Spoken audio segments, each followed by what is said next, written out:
Thank you. All right.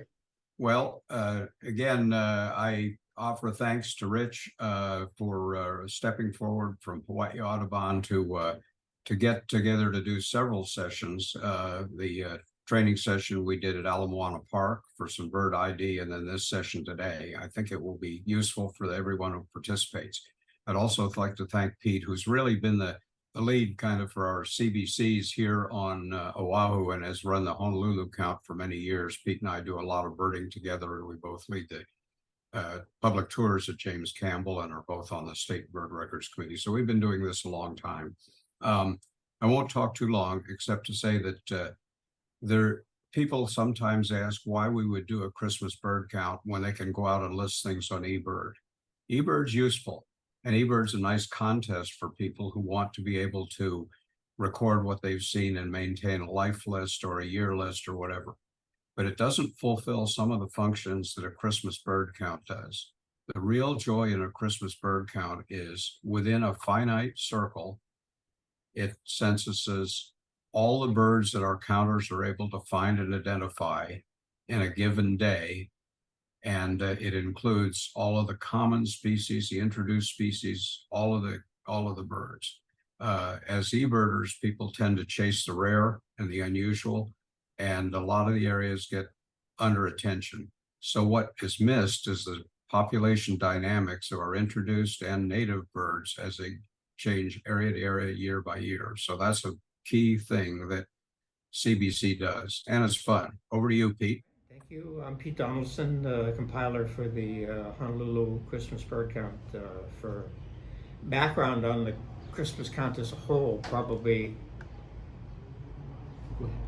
the best thing to do is to go to the National Audubon Society website for the Christmas bird count, and they have a lot of good information there on the count. And I think we're going to start out with a nice video that Chen Robbins produced for Hawaii Audubon Society, which talks about the history of the count.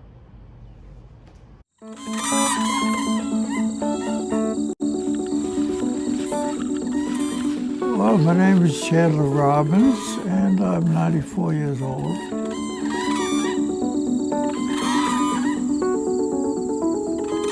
I worked for 60 years for the U.S. Fish and Wildlife Service and U.S. Geological Survey, doing work on birds, primarily migratory birds. If I seem to be distracted at any time, it's because something flew by that I was interested in. Actually, I've, as of this year, participated in 412 Christmas counts.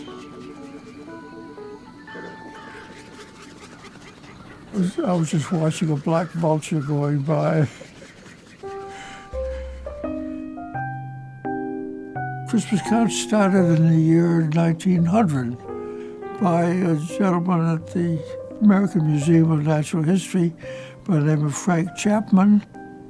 There was at that time a practice of people having competitions on Christmas Day, going out to not observe wildlife, but to go out with a gun and see what they could bring back as trophies. Well, Dr. Chapman didn't like that idea. He thought that maybe we can use the manpower resource for something useful, like counting birds in a certain area, reporting the details of the count, and build up a huge database so that we could find out what's going on in the world around us. He would take any opportunity to do what he can to protect wildlife. Sorry, bird went by.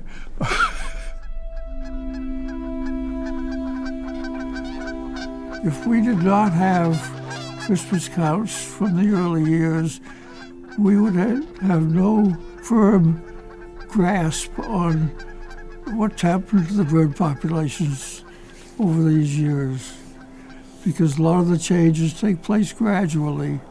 There's 14 species we've had so far. By participating in something like the Christmas bird count and realizing you're doing it simultaneously with thousands of other people. What's he saying? That's a fish crow. Okay. That's the guy who was hearing earlier that sounded like a duck. You can't help but begin to develop some feeling for the wildlife you're observing. So you don't have to be an expert, you don't have to have a professional degree. It's worthwhile because it contributes to a national, international database, and because it's good health-wise too. Actually known people from every year of the Christmas bird count.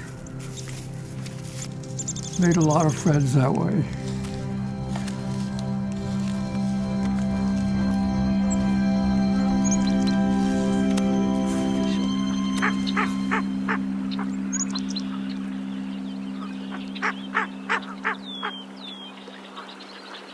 I'm Pete Donaldson, the compiler for the Honolulu Christmas bird count. Dick May, the compiler for the YPO count, and I are here to talk a little bit about the Christmas bird counts, primarily the ones on Oahu. On Oahu, there's 2 Christmas bird counts.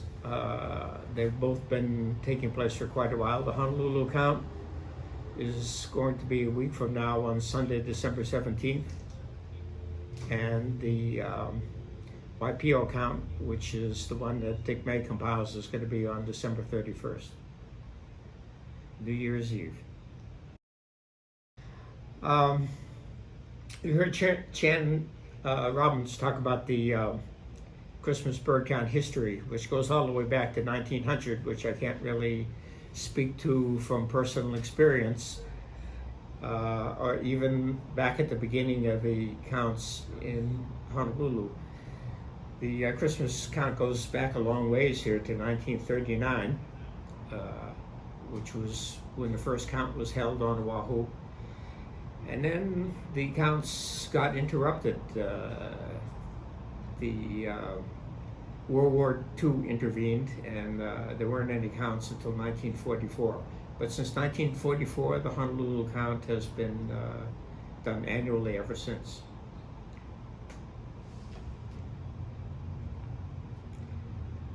This is a map from the National Audubon Society's website, so you can look at it there, along with a display that shows all of the count circles that are included in the Audubon Christmas bird count. So this is the one for the Honolulu count circle, and if you're not real familiar with the geography of Oahu, this shows southeast Oahu. The center of this thin dark line is centered over the Nu'uanu-Pali overlook, and the peninsula up on the top side of the map is Mokapu, which is where the Kaneohe Marine Corps base is.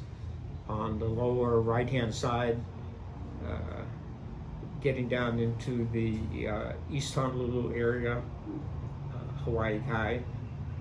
At the very bottom is Diamond Head, and then off to the west is Aiea Pearl City area. So this whole area is covered by the Honolulu Christmas count, and the way we do the count, to try to count as much of the circle as possible, is we have different parties that go out and cover different parts of the area. So I wait every year until I have an idea of how many people are available for the count, who's available to go hike in the forest, who'd rather drive around through more built-up areas, and then I assign them areas for coverage. And then at the end of the count, we take all of the data and combine it. Okay. The YPO count, which Dick May will talk about, is more recent. It began in 1977. And next slide. And this is a map that shows central Oahu. If you can see in the middle of the map, that's Mililani, and that's where the center of this count circle is. So in the bottom of the count circle is Pearl Harbor. Over on the west-hand side is the Waianae Mountains. Over on the east side are the Ko'olau Mountains.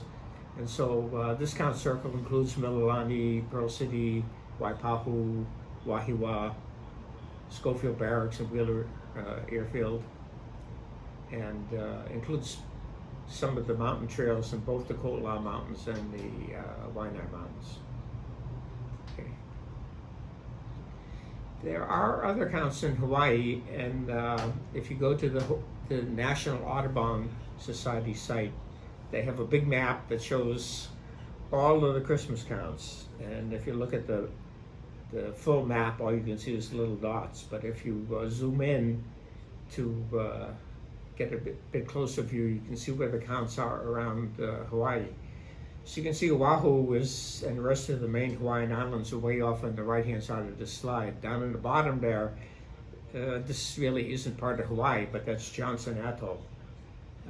Sometimes there's a Christmas count there, but you would have to be probably associated with Fish and Wildlife Service or another government agency to be able to do the count there. It's a pretty remote place and hard to get to. And way off in the upper left corner, that little red dot there is Midway. And not every year, but frequently there's a Christmas count at Midway. And again, it's a place where if you're not there already, you're not going to be going on that Christmas count. But it's interesting to see the count there because of the big albatross colonies there. And you can see the dots elsewhere. There's counts on all the main Hawaiian Islands, and if you look at the Hawaii Audubon website, there's a list of the Christmas counts here. Okay. So these are some of the other counts listed by island. I don't have details on any of the counts off of Oahu, but the contact information for the count compilers is on the Hawaii Audubon Society page. And so if you're on another island or want to travel to one of the other islands and you're interested in a count, then these are the people to contact in case you're interested. Okay. So here's what we do on accounts, and this is true of all of the Christmas counts. The idea is to count all of the birds in the count circle, only in the count circle.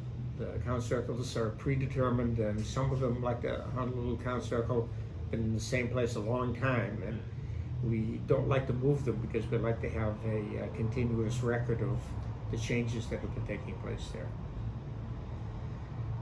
The counts run for 24 hours from midnight to midnight.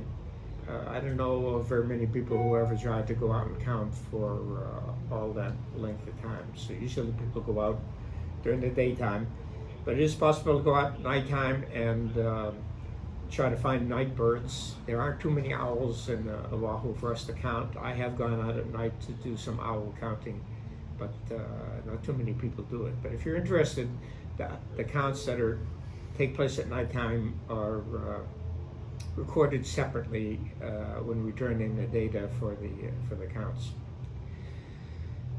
The way you do the count is an important part of the information that you need to record. Some people walk, some people drive around.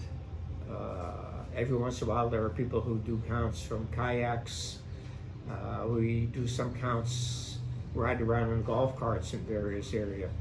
And that information is part of what we want to have. So besides the count of the birds, we want to have a count of how long people spend and the kind of transportation they're using while they're moving along. It's possible to do a count at a feeder, just sitting in your yard counting birds as your feeder. That's another thing that's counted separately along with the owling counts. A couple of things to keep in mind if you're hiking.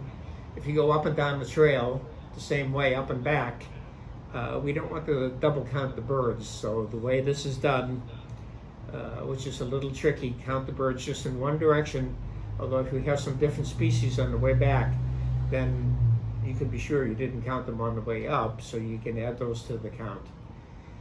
The mileage is counted one way, but the total time that you spent on the trail is counted. I can't tell you exactly why it was decided to do it that way, but for the sake of consistency, that's the way we would like it recorded, because from year to year we want to have the same data.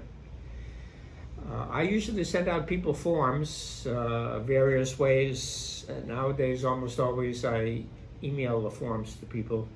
In the past, we would give out forms at Audubon meetings, mail them to people, and I usually use different kinds of forms. Some are easier to use than others. If you have access to a spreadsheet like Microsoft Excel or another program like that, good thing about those programs is they'll automatically add up things like numbers of birds, and so that helps to eliminate some errors where if you manually add up the bird counts from different places. If you don't have a spreadsheet though,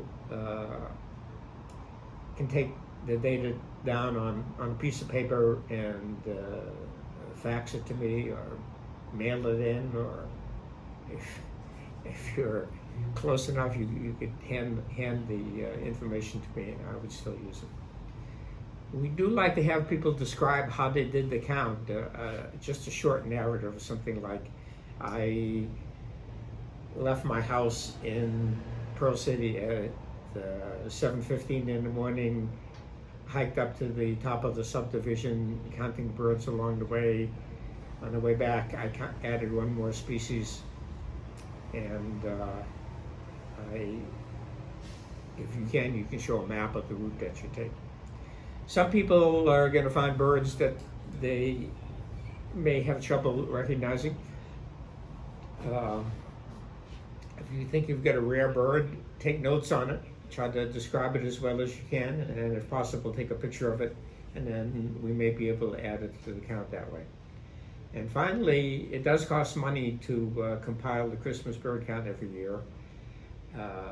That money comes from donations, and so the way to contribute monetarily there is to go to the Christmas bird count website, or the easiest way anyway to do that is go to the Christmas bird count website, and you can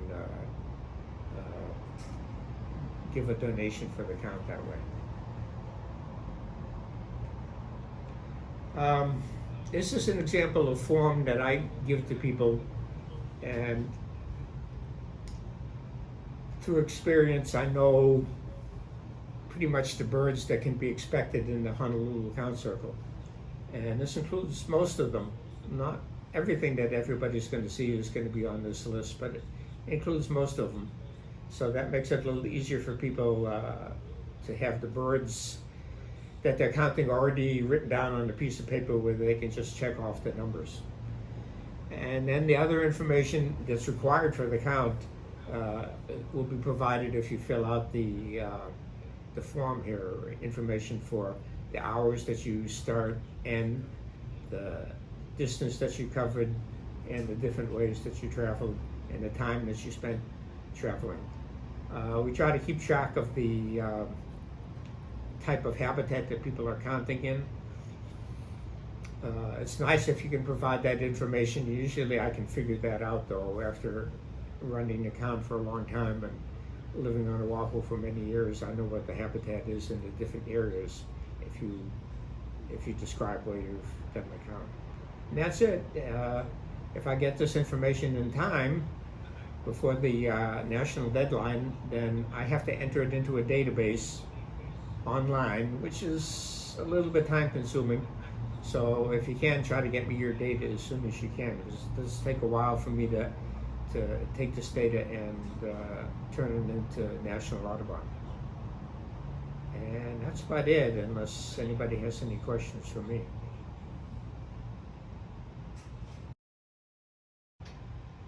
Thanks, Pete. Good rundown. I don't have much to add, just a couple of things. Obviously, I prefer, as Pete does, that you use a form, and the form for the Waipio count is going to look near identical to the one you're seeing right now for Honolulu. The species are almost the same, basically within the range of what you're likely to see. We do ask you to please submit as soon as you can after you do the count, because as Pete has indicated, the compilation of all the information, entering it into the database is a little bit labor intensive, and we want to make sure we get it in and have everything counted.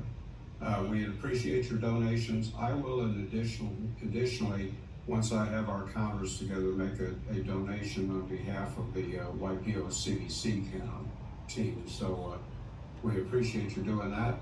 And I think that's about it. I will mention that while we have some flexibility, prefer this form, have some flexibility in how you submit. I'm not in favor of receiving from you an eBird checklist, because while it lists birds and numbers, it omits much of the other information that we have to get. So then we have to go back to you and pulse you for more information. So please convert it into a format similar to what is in here, and I'll provide the forms to everyone. Thank you. That's a good point Dick has made about the eBird checklist. You can use eBird to do a count, but the thing to remember is just a regular eBird checklist, the kind that you can share with somebody, for example, doesn't usually include all the information that we need for the Christmas count. So remember, we need all of the data, like start time, end time, the amount of time that you spend on different kinds of transportation. We want information on the different kinds of habitats you're in. So it's possible to do that with eBird, but not just by sharing the standard eBird checklist. If you go online, you can find